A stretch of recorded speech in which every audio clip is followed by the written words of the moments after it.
Assalamualaikum warahmatullahi wabarakatuh. Kami dari kelompok 4 akan menjelaskan tentang advokat. Yang pertama-tama saya ingin memberitahu anggota kelompoknya.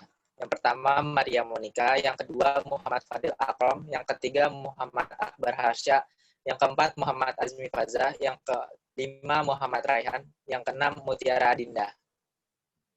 Daftar isi. 1. Sejarah singkat advokat. Yang kedua, tugas dan wewenang advokat. Yang ketiga, tokoh inspiratif. Yang keempat, contoh kasus.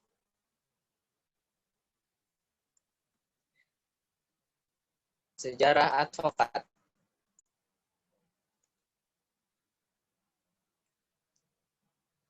Sejarah singkat advokat. Pada pemerintah kolonial Belanda, advokat yang berada di Indonesia hanya orang Belanda. Kemudian didirikan sekolah tinggi hukum di Batavia yang bernama Red School. Tetapi lulusannya tidak dapat menjadi advokat. Sebagian lulusannya melanjutkan pendidikan ke Leiden, Belanda, dan sebagian lagi ke Rechtsoget School di Batavia. Hingga pada tahun 1940, sebagian advokat Indonesia angkatan pertama menetap di Belanda sebagai advokat, dan sebagian lagi pulang ke Indonesia. Salah satu tokoh yang mendorong perkembangan advokat Indonesia adalah Mr. Besar Martokusumo. Perkembangan sistem hukum pemerintahan kolonial telah memberikan kontribusi yang besar bagi perkembangan advokat pribumi pada masa itu. Seiring dengan itu, semangat nasionalisme para advokat Indonesia untuk memperjuangkan kemerdekaan menjadi para advokat Indonesia terlibat aktif pada berbagai organisasi pergerakan.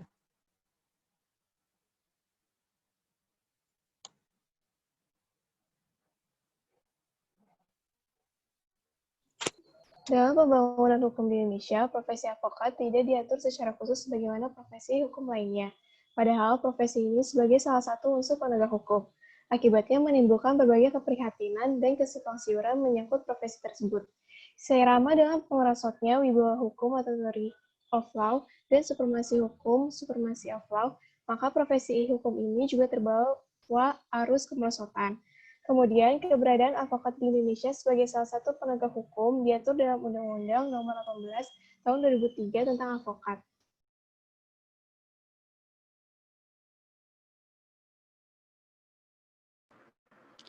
Tugas dan tanggung jawab seorang advokat.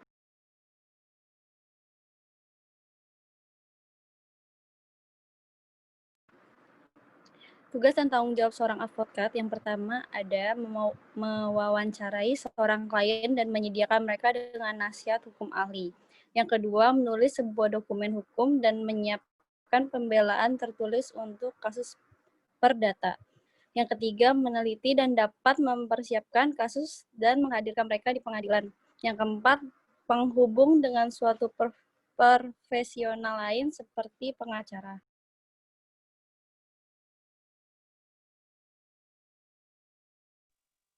Tugas dan tanggung jawab seorang advokat. Yang pertama, mengkhususkan diri dalam bidang hukum yang tertentu. Yang kedua, mewakili para klien di pengadilan, pertanyaan publik, arbitrase, dan pengadilan.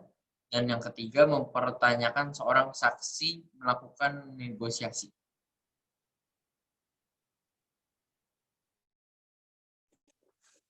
Tokoh inspiratif advokat.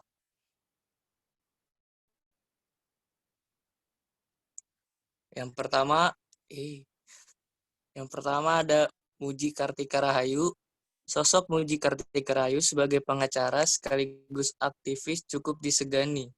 Menangani berbagai persoalan terkait dengan pemberantasan korupsi. Ia banyak melakukan pendampingan terhadap orang yang menjadi whistleblower dan pelapor korupsi yang tidak ingin identitasnya diketahui. Yang kedua ada Al-Ghifari Aksa. Baginya prestasi seorang pengacara adalah ketika ada sebuah kebijakan yang berubah karena advokasinya. Ketika ada kasus masyarakat miskin atau kasus HAM yang dimenangi dan mengubah tidak hanya nasib klien, tetapi juga nasib orang lain yang terkait dalam kasus tersebut. Yang ketiga ada Asfinawati, lentera bagi para pencari keadilan. Jujur, ulet, dan pantang menyerah. Asfinawati adalah seorang pejuang dan advokat hak asasi manusia. Dipercaya menjadi ketua YLBHI 2017-2021 membuatnya semakin konsisten memperjuangkan hak-hak kaum minoritas yang tertindas dan para pencari keadilan.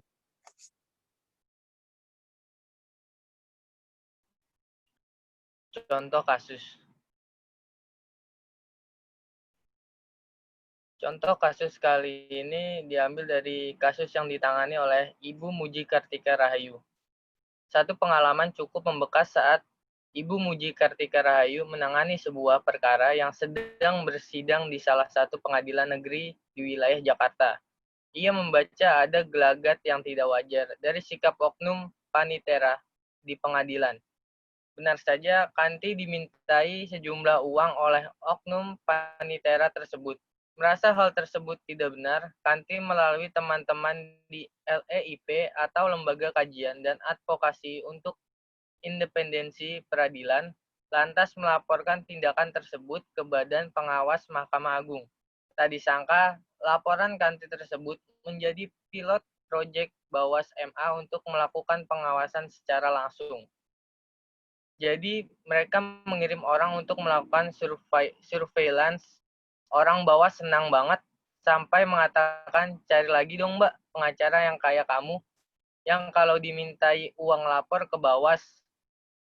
Ujar Kanti. Kanti cukup prihatin dengan praktik serupa yang dilakukan oleh oknum panitera di pengadilan. Jika pengadilan di Jakarta sudah demikian, bagaimana pengadilan di daerah-daerah? Ia berpikir sepanjang masih berpegang kepada prinsip moral, maka menghadapi hal serupa bukanlah sesuatu yang sulit. Menghadapi orang seperti ini nggak sulit, karena tidak ada standar moral atau hukum yang kita langgar sama sekali.